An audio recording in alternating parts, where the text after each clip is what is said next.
নমস্কার।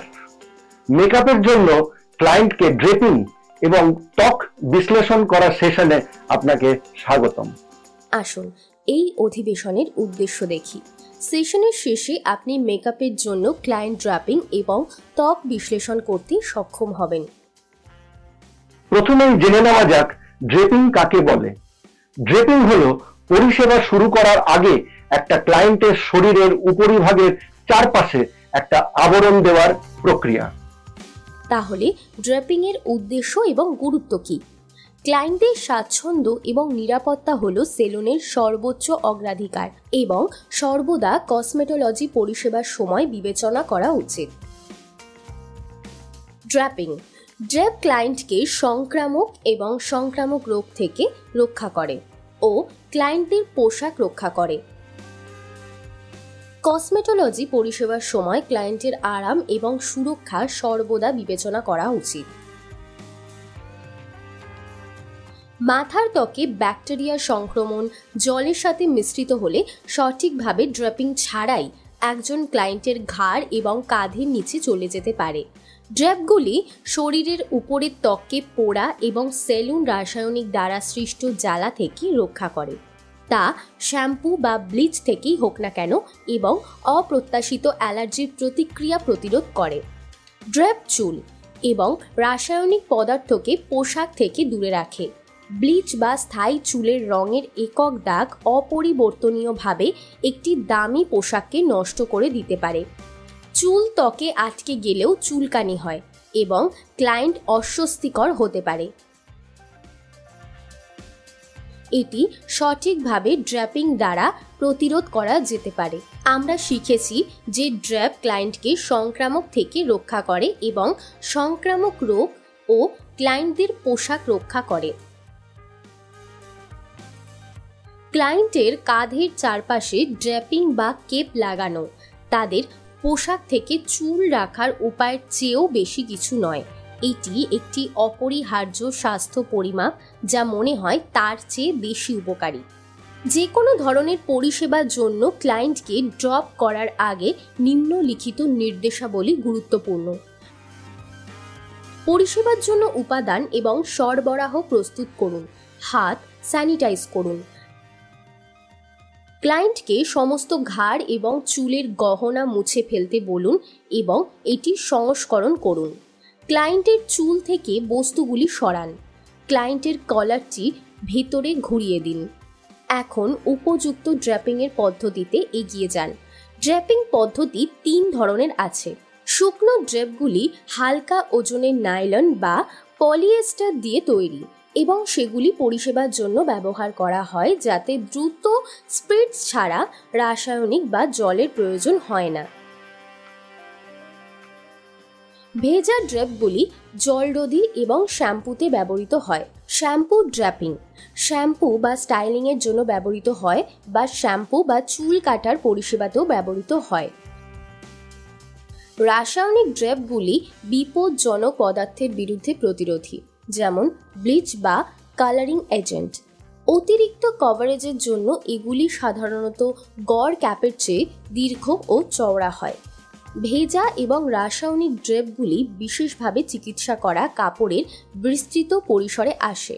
একটি তোয়ালে বা ডিসপোজেবল নেক স্ট্রিপ কেপের কলারের নিচে ব্যবহার করা হয় যাতে ফ্যাব্রিক ত্বক থেকে দূরে থাকে।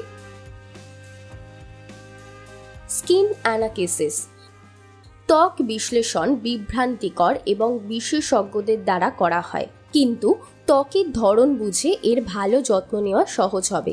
একজন শিল্পী যেভাবে তার শিল্পকে বিশ্বের সামনে তুলে ধরেন, তেমনি ত্বক হলো একটি ক্যানভাস যা দর্শকদের কাছে আপনার সৌন্দর্য প্রদর্শন করে। ত্বক 5 প্রকারে বিভক্ত: স্বাভাবিক ত্বক, শুষ্ক ত্বক, তৈলাক্ত ত্বক, মিশ্র ত্বক, সংবেদনশীল ত্বক। এখন আসুন প্রতিটির প্রকার সম্পর্কে শিখি। সাধারণ ত্বককে ইউডার্মিকও বলা হয়। এর মানে এটি সুষম। এটি খুব বেশি তৈলাক্তও নয়, আবার খুব শুষ্কও নয়। স্বাভাবিক ত্বকে সুষম পিএইচ মাত্রা এবং সিবাম উৎপাদন থাকে। স্বাভাবিক ত্বক মসৃণ এবং সমান দাগমুক্ত ও আগের অবস্থানে ফিরে আসার জন্য পর্যাপ্ত স্থিতিস্থাপকতা রয়েছে। এই ধরনের ত্বকে বলিরেখা দেখা দেয় বয়সের সাথে সাথে। স্বাভাবিক ত্বকের প্রকারের জন্য মেকআপ টিপস। আপনার মেকআপের জন্য একটি মসৃণ ভিত্তি তৈরি করতে একটি প্রাইমার ব্যবহার করুন এবং এর পরিধানের সময় বাড়ান। শুষ্ক ত্বক প্রাকৃতিক তেলের ঘাটতি সহ হালকা অনুভব করে, দেখায় ফ্ল্যাক্সি ত্বকের দাগ এবং ছোট ছিদ্রের উপস্থিতি সহ।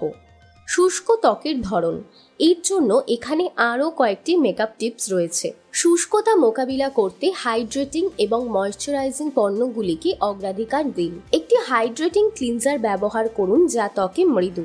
আর্দ্রতার মাত্রা বাড়াতে হাইড্রেটিং সিরাম বা ফেসিয়াল অয়েল ব্যবহার করুন। ব্ল্যাকহেডস, ব্রণ এবং বর্ধিত ছিদ্রের সমস্যাগুলির সাথে তৈলাক্ত ত্বক ঘন এবং মোটা হয়। অত্যাধিক সক্রিয় সেবাসিয়াস গ্রন্থির কারণে প্রয়োজনের তুলনায় বেশি তেল উৎপন্ন হয়। তৈলাক্ত ত্বক চকচকে হতে থাকে। নিয়মিত পরিষ্কারের কারণে ডিহাইড্রেটেড হতে থাকে। তৈলাক্ত ত্বকের জন্য এখানে আরও কিছু মেকআপ টিপস রয়েছে। চামড়া ফালা এড়াতে একটি মৃদু নন ড্রাইং ক্লিনজার ব্যবহার করুন। তেল না যোগ করে ত্বককে হাইড্রেটেড রাখতে হালকা ওজনের তেল মুক্ত ময়শ্চারাইজার ব্যবহার করুন। অতিরিক্ত তেল নিয়ন্ত্রণ করতে তেল মুক্ত এবং ম্যাটিফাইং পণ্য ব্যবহার করুন। কম্বিনেশন ধরনের ত্বকে টি আকৃতির অঞ্চল থাকে, যা তুলনামূলকভাবে তৈলাক্ত এবং শুষ্ক গাল। বিভিন্ন তেলের মাত্রা মোকাবিলা করার জন্য ত্বককে অতিরিক্ত শুষ্ক না করে অতিরিক্ত তেল দূর করে এমন সূত্র প্রয়োজন। সংমিশ্রণের জন্য এখানে আরও কয়েকটি মেকআপ টিপস রয়েছে। ত্বকের ধরন, একটি হালকা ক্রিম বা জেল ক্লিনজার ব্যবহার করুন যা পরিষ্কার করে, অমেধ্য অপসারণ করে, হাইড্রেট করে এবং ত্বককে শান্ত করে। সিরাম এবং চিকিৎসা প্রয়োগ করুন যা টি জোনকে ম্যাটিফাই করে এবং মুখের বাকি অংশকে হাইড্রেট করে। ফাউন্ডেশন চয়ন করুন যা মিশ্রিত এবং নির্মাণযোগ্য। সংবেদনশীল ত্বক লাল দাগ এবং ছিদ্র সহ সূক্ষ্ম। এটি চুলকানি, লাল ভাব এবং জ্বালা পোড়া প্রবণ এবং রোদে পোড়া রক্ষা করতে একটি সানস্ক্রিন ব্যবহার করা যেতে পারে।